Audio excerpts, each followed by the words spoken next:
Hey friends, Frankie and Brad here in the kitchen. You know, Brad and I today, we were just sitting around talking about some guitar players, 10 guitar players in fact, that are the cut above just your normal greats like a Jimmy Page or a, Jimi Hendrix, but guitar players that aren't really your household name, not somebody that everybody's heard of.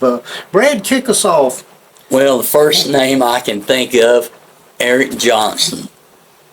Yes. Not only a great lead player, but he does things with his rhythm playing that you don't see any other guitar players doing. He kind of combines jazz, folk, rock, all rolled into one. One of the few guitar players I've seen live that I walk away thinking, how did he do that? Yeah, you're right.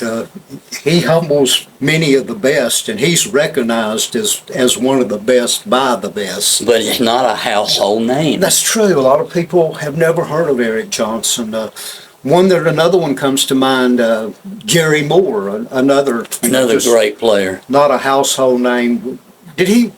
Was it Thin Lizzy he played with? Or Thin Lizzy and a few other bands, but doing his solo work. Yeah, his solo stuff was just really good. Amazing. I think you were talking about Steve Morris. Dixie Dregs, Steve Morris Band. Just another great player that can play any style of music and play it like he's a pro. I mean, there's no genre that he can't play. And he went on to, let's see, Deep Purple. He's with Deep Purple now, yes. One that I think if I had to pick the most technical guitar player I've ever seen, I would say John Petrucci, who very few people know who he is, but he's probably one of the most technical guitarist I've ever seen. I can't figure out nothing he does. He's just mind-boggling. Plays with Dream Theater. Dream Theater, yes. But I was fortunate enough to see him with the G3 tour, and he was just unreal. Johnny Winter, you were saying. That's, as far as blues, and really, with his heart and soul, Johnny Winter was the guy. I was a little bit late on the Johnny Winter train. I didn't get introduced to Johnny Winter till probably in the early MTV days. I'm going to say the early 80s, maybe 83, 84. And a friend loaned me about 6 or 7 of his albums, and I was just blown away at what a great, skillful guitarist he was. The feel, definitely one of the greats. And mentioned in blues, I'm going to have to give a shout out for my favorite blues guitarist, Mike Bloomfield.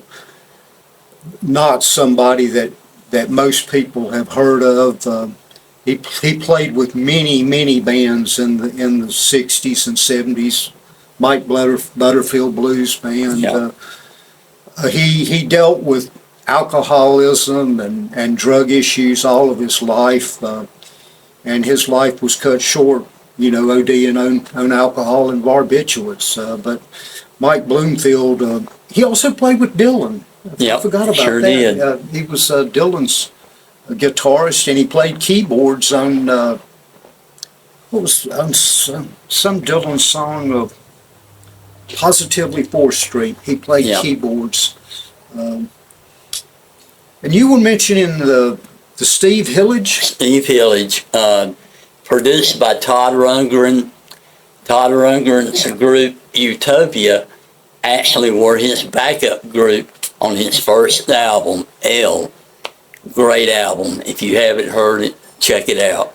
Yeah, he is an awesome guitarist. He's certainly worth checking out on YouTube. And Somebody I'm going to mention that I actually discovered back in the, I'm going to say early 2000s, a guy named Neil Zaza. Neil Zaza is kind of like a John Petrucci, maybe a Steve Vai, Joe Satriani, but he's not as well known. Awesome guitarist. He's sponsored by Kiesel Guitars, and even Carvin before Kiesel changed their name. But just if you haven't seen Neil Zaza, now he's somebody that's very, very technical. I mean, some of the best guitarists in the world will struggle to keep up with him. And you were saying the Floyd Radford? Floyd Radford played with a group called Tin House. They were discovered by Johnny Winter and Rick Derringer. Wow. When those two actually played together in the early 70s. They recorded a live album called Johnny Winter but they discovered Floyd Radford, their first album, Tin House. Highly recommended. If you haven't heard that, check it out.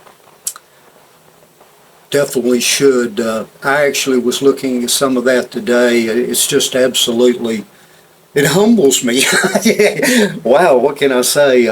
And last and certainly not least, somebody I know, Brad, you and I both were fortunate enough to know about this band when they came out. When they came out. A band back in, I guess it was the early 70s. Early 70s. Bebop Deluxe had a guitar player named Bill Nelson. Yes. Bill Nelson.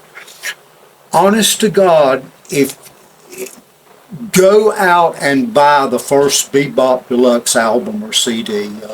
Song, I think the album is Axe Victim.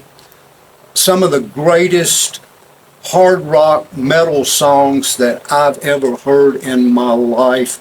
Guitar work that's just mind-boggling. Bill Nelson, one of the, I don't know whether it was a problem or a gift, but one of the issues that Bebop Deluxe had is Bill Nelson did not want to make two albums alike.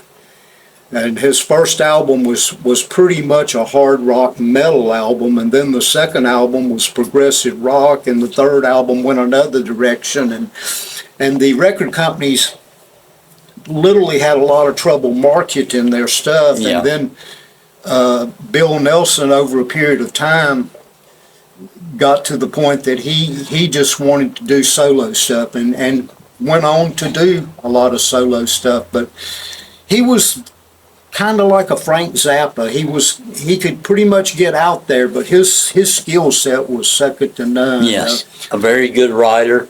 True, his songwriting was actually great as well. Yes. Listen, you guys out there, send us your comments. Send us people that we've missed. Send us people that you think are a cut above. Some people that maybe we're not familiar with, and maybe we can put together something else here in the future. Again, thanks for tuning in. Give us a thumbs up, and if you like us, subscribe to our site. And we appreciate you, and have a great day.